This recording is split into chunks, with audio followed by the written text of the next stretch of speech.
Tak pomalu postupujeme v těch jednotlivých výstupech toho projektu a snažil jsem se poukázat na začátku na to, že jedním z těch výstupů byla také příprava a potom realizace úplně nového formátu školení sociálních pracovníků v oblastních charitách.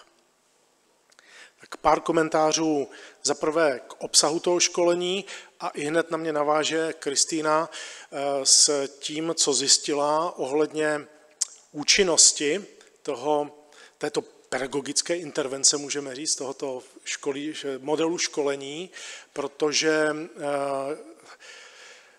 jsme získali data od sociálních pracovníků nejenom před tím školením, ale také, ne bohužel od všech, ale od významné části těch, kteří tím školením prošli a také, jak jsem se dozvěděl, i od těch, kteří tím školením neprošli ve druhé fázi, což nám umožnilo jeden nový typ srovnání, se kterým jsme ani nepočítali. Tak nejprve, jak to vůbec školení vzniklo a vznikalo. Nebylo nic k dispozici. Takže já jsem už v roce 2016 si dělal nějaký soukromý osobní výzkum toho, jak vlastně tu problematiku spirituální citlivosti v sociální práci obecně a v charitních službách specificky, jak ji uspořádat, jak ji přetavit do nějakého smysluplného, posloupného modelu integrace a vzdělávání a podobně. Takže to byl takový první odrazový můstek. Zkrátka do toho projektu jsem nevstupoval úplně jako nepolíben, úplně bez představ. Nicméně jako necítil jsem se teda úplně kovaný v tom, takže jsem si nadizajnoval do toho projektu také studijní cestu do Spojených států amerických.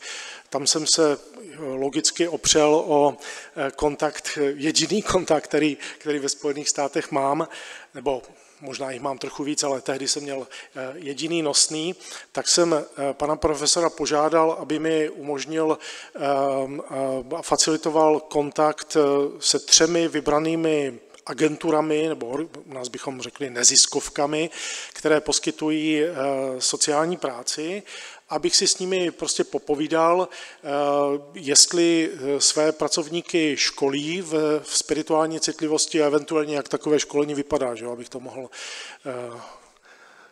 přiměřeným způsobem obšlehnout. No, tak co jsem zjistil, že když jsem jako o tom svém projektu začal mluvit s jedním, s druhým, se třetím, tak se to setkalo s úžasným, excitovaným přijetím. No, to je báječný, to je geniální nápad, ideální. Jak školíte vy své pracovníky? No, bohužel neškolíme. Takže v zásadě v první fázi to bylo takové zklamání, že jsem nekápl po nějakém hotovém, že jsem nekápl na nějaký hotový koncept, který bych mohl jednoduše přes Atlantik přivést a jenom třeba trochu ořezat nebo přizpůsobit a měl bych vymeteno. Nicméně potom až vlastně po návratu se ukázalo, že díky jedné akci, které jsme se účastnili společně s Edem Kandou, která vlastně vůbec nebyla plánovaná, dopředu připravovaná, ta vznikla až v průběhu toho pobytu tam, jsme se dostali k velmi teda ambicioznímu, neuvěřitelně jako megaprojektu, megalomanskému projektu, který získala u Templetonovy nadace, možná Tomáš Halík, Templetonova cena, a projekt jako nadace, která financuje také jako rozsáhlé výzkumné projekty, tak tady získala skupina několika desítek psychologů, jako profesorů psychologie, terapeutů ve Spojených státech obrovský Templetonovský grant, který vlastně byl designován velmi podobně jako ten můj projekt. Takže to bylo pro mě objev, hele, tak já jsem u nás v České republice jako přišel s nápadem, který tady ve Spojených státech teprve teď někdo rozjíždí samozřejmě v mnohem větších obrátkách nebo designu, ale přece jenom vlastně velmi podobně. Což mi umožnilo potom absolvovat i nějaké online kurzy, které tady uvádím. A ty byly teda pro mě jako výrazným jako odpichovým momentem k tomu, abych byl schopen tu svou původní představu, se kterou jsem do Spojených států jel, doplnit, uspořádat, systematizovat do výsledné podoby. No, takže jsem tedy připravil školení, jehož se tedy zúčastnilo všeho všudy 144 účastníků. Vzpomínáte si, účastníci toho výzkumného šetření 218. Takže ne všichni, kteří se zúčastnili, se mohli nebo chtěli zúčastnit toho školení, ale pořád 144 není málo. Navrhl jsem design školení rozprostřeného do 2 dnů, čili 8 a 8 hodin. To školení získalo příslušnou akreditaci u Ministerstva práce a sociálních věcí. Nadizajnovali jsme profil absolventa, jak co do postojů, tak co do znalostí a co do dovedností. A takto vypadal obsah toho školení. První den východiska spirituálně citlivé, tady vidím, že jsem zapomněl dopsat sociální práce, vhodné a nevhodné postoje sociálního pracovníka, typy spirituálních zdrojů, typy spirituálních problémů a druhý den už velmi jako praktická fáze, spirituální část posouzení životní situace klienta, jak aktivizovat zdroje, které u klienta najdeme, no a protože když přesáhnete určitý, myslím, rámec 8 hodin školení, tak už to musíte uzavírat potom s těmi účastníky závěrečným testem. Takže i to bylo součástí toho. No a teď už předám vlastně slovo Kristýně, která nás bude informovat o tom, jestli to školení teda na těch účastnících zanechalo nějakou stopu a jestli ta stopa je statisticky významná. Dobrý den. Takže vlastně ta první vlna sběru, tam jsme měli 218 účastníků, kteří nám vyplnili dotazník a ve druhé vlně jich bylo 132. Z nich 63 se zúčastnilo toho školení a 57 těch respondentů vlastně nám odpovídalo jak na první, tak na druhou vlnu sběru. Doufám, že je to pro vás čitelný, že to není úplně moc malé. A vlastně tady to jsou demografické údaje našich respondentů v první a druhé vlně. Když se na to vlastně zadíváte, tak ta distribuce je poměrně podobná. Ve obou případech máme většinu žen. Co se týče náboženské orientace, tak vlastně v té druhé vlně se nikdo neoznačil za agnostika a máme tam výrazně méně ateistů. A o něco více křesťanů v církevní příslušnosti.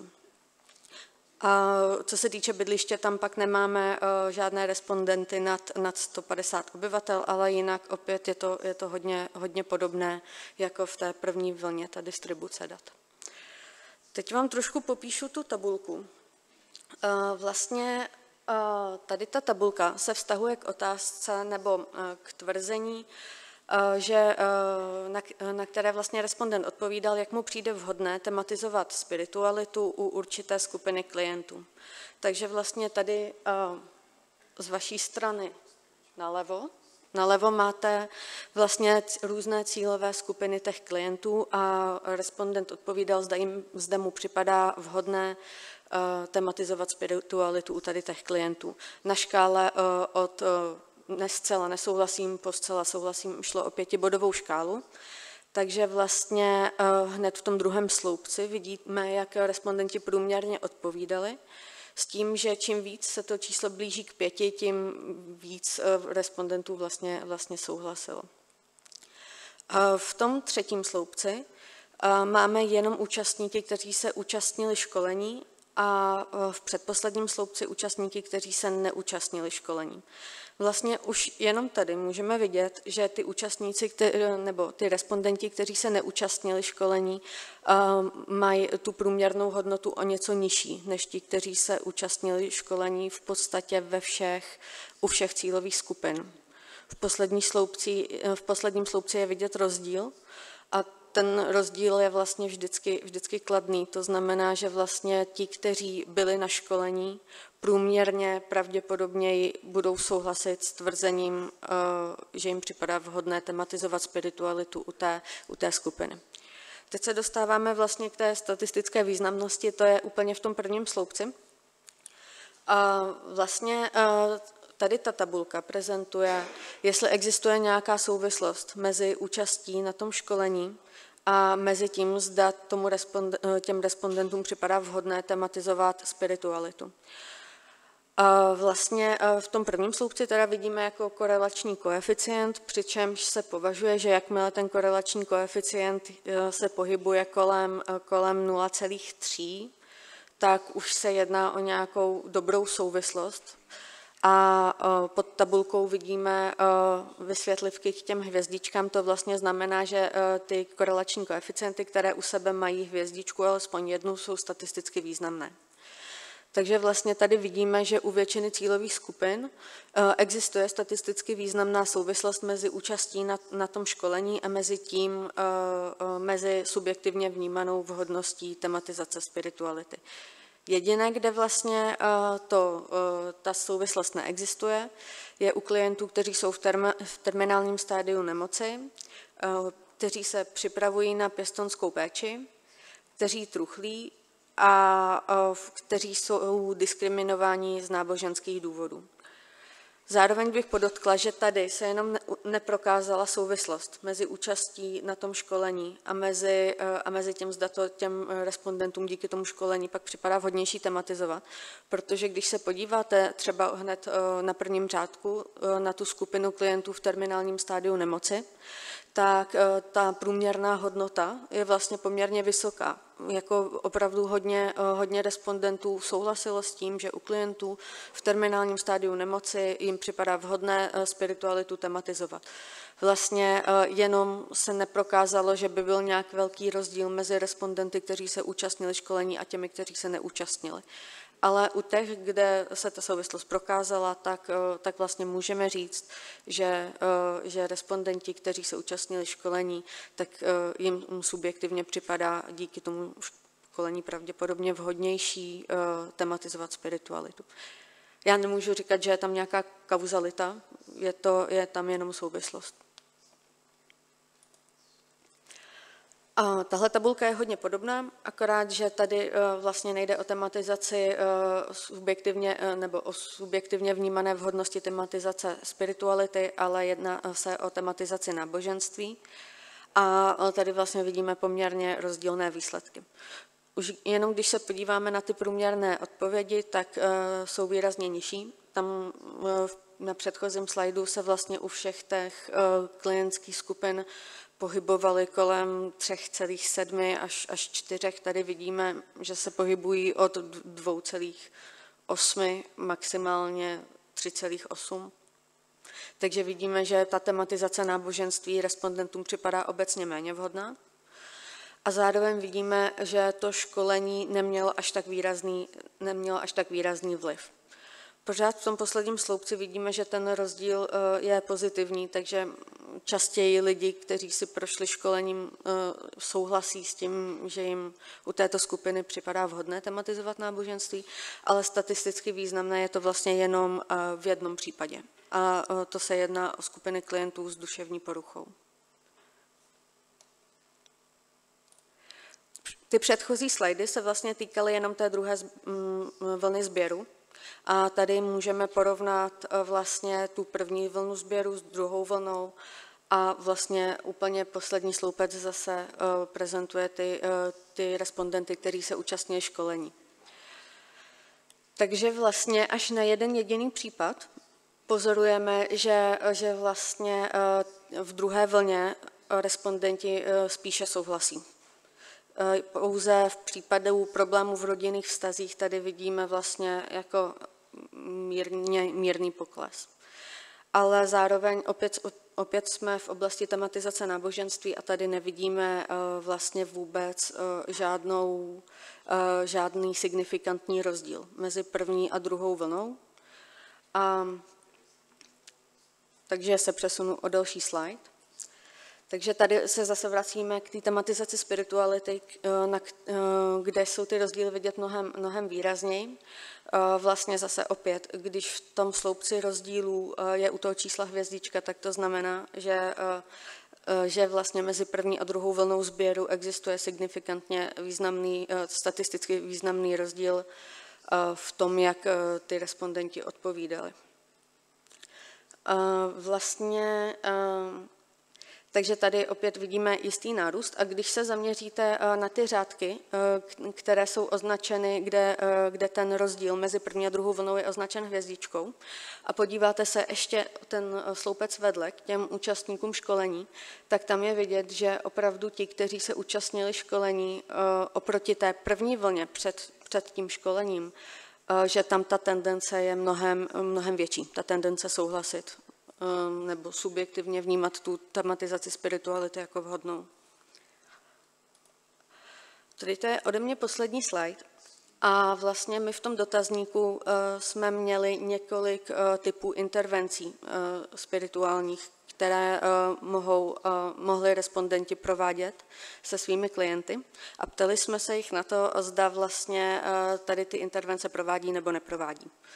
A pokud neprovádí, tak hodnota byla 0, když prováděli, tak 1, takže vlastně, když v tom prvním sloupci vidíme, jak průměrně odpovídali respondenti, tak čím víc se to blíží k 0, tak tím víc respondentů neprovádí tady tu intervenci. Jak vidíte, ta čísla se hodně liší podle typu intervence. A vlastně zase porovnáváme první vlnu sběru s tou druhou vlnou. V úplně posledním sloupci jsou zase specificky jenom ti, kteří se účastnili školení. A opět hvězdička označuje, zda existuje mezi první a druhou vlnou statisticky signifikantní rozdíl.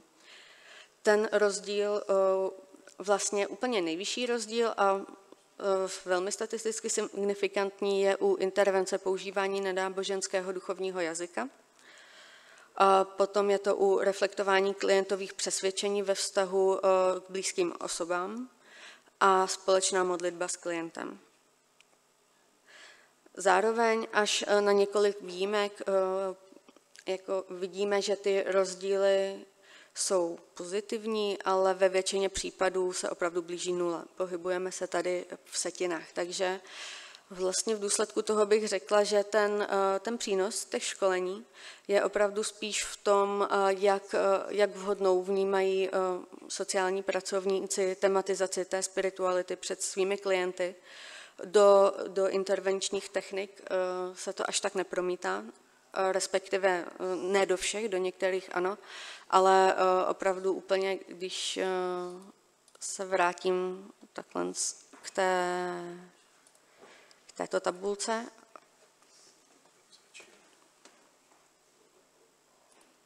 Výborně, děkuji. Tak když se vrátím k této tabulce, tak na té je vlastně nejvíce vidět přínos toho školení. Jak se tam srovnávají opravdu ty účastníci, kteří nebyli na školení s těmi, kteří byli na školení. A je vidět, že ta tematizace té spirituality je mnohem komfortnější pro nějakou část z nich.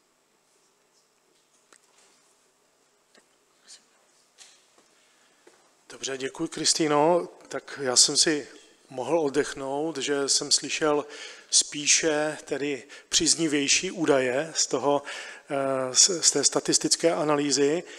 Chápu, že to školení by třeba právě v té oblasti intervenčních technik nebo sebejistoty těch pracovníků při používání těch intervenčních technik mohlo posílit, ale to holt odráží také formát toho školení.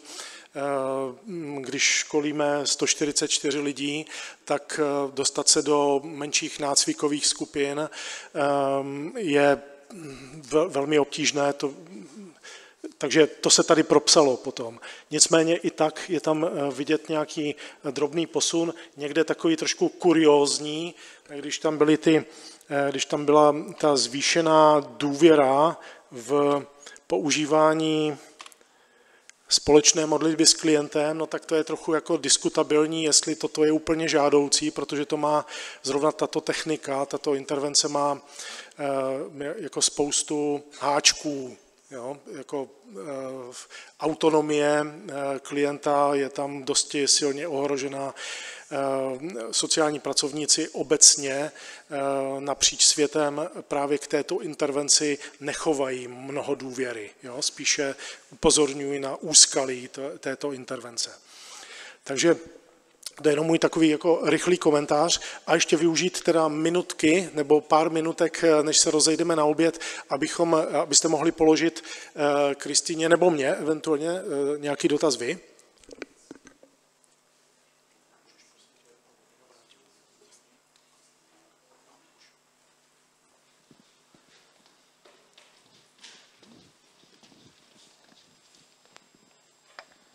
Děkuju opět za zajímavou prezentaci, ale já bych šel možná trošku mimo ty statistiky, takže to bude takový dotaz na vás oba dva. My jsme se dozvěděli, řekněme, nějaký celkový efekt toho školení, ale mě by zajímalo, jestli třeba z vlastních pozorování, na základě nějaké subjektivní domněnky, máte třeba představu, co v rámci toho školení bylo z vašeho pohledu to, co přineslo největší efekt. Čili se ptám trošičku na tu vaši kuchyni, co jste v rámci toho školení dělali a co v rámci toho školení bylo to, co byste řekli, tak toto určitě bych příště zopakoval. Tak toto musím odpovědět já, protože Kristýna neměla tu šanci mi asistovat během toho školení, ani během jeho přípravy. Tak já bych tady použil slide, který rekapituluje obsah toho školení a to, co jsem vnímal, a nejenom u této skupiny účastníků toho školení, ale i v jiných, mám za sebou třeba 180 vyškolených charitních pracovníků v charitě Třebíč a tak podobně. To, co vnímám, je skutečně to, na co poukázal v závěru té své prezentace profesor Kanda, a to je ten jako úlevný nebo v podstatě velmi jako nápomocný, podpůrný, užitečný koncept spirituality, který umožňuje pracovníkovi být vnímavý vůči těm osobně důležitým komponentám životní situace ve smyslu aktivit, zvyků, zkušeností, přesvědčení, zkrátka světonázorů, hodnot, morálky. Jo? Vnímavý vůči této doméně života klienta, ačkoliv nemusí mít, jak se říká krásně česky, lautr žádnou, vůbec žádnou náboženskou konotaci, vůbec žádný náboženský výraz. Jo? A pokaždé zažívám stejnou reakci, jo, od těch účastníků, my jsme to vždycky tušili, že to takhle nějak je, jenom nikdo nám neposkytl podporu v tom, jak o tom hovořit, jak o tom přemýšlet, s čím to propojovat. Takže to je jako moje opakovaná taková velmi laskavá, příjemná zkušenost ze zpětné vazby těch účastníků, ať jsem je školil třeba v rámci půl dne nebo dvojdenního formátu, vždycky ta zpětná vazba měla tuto kvalitu.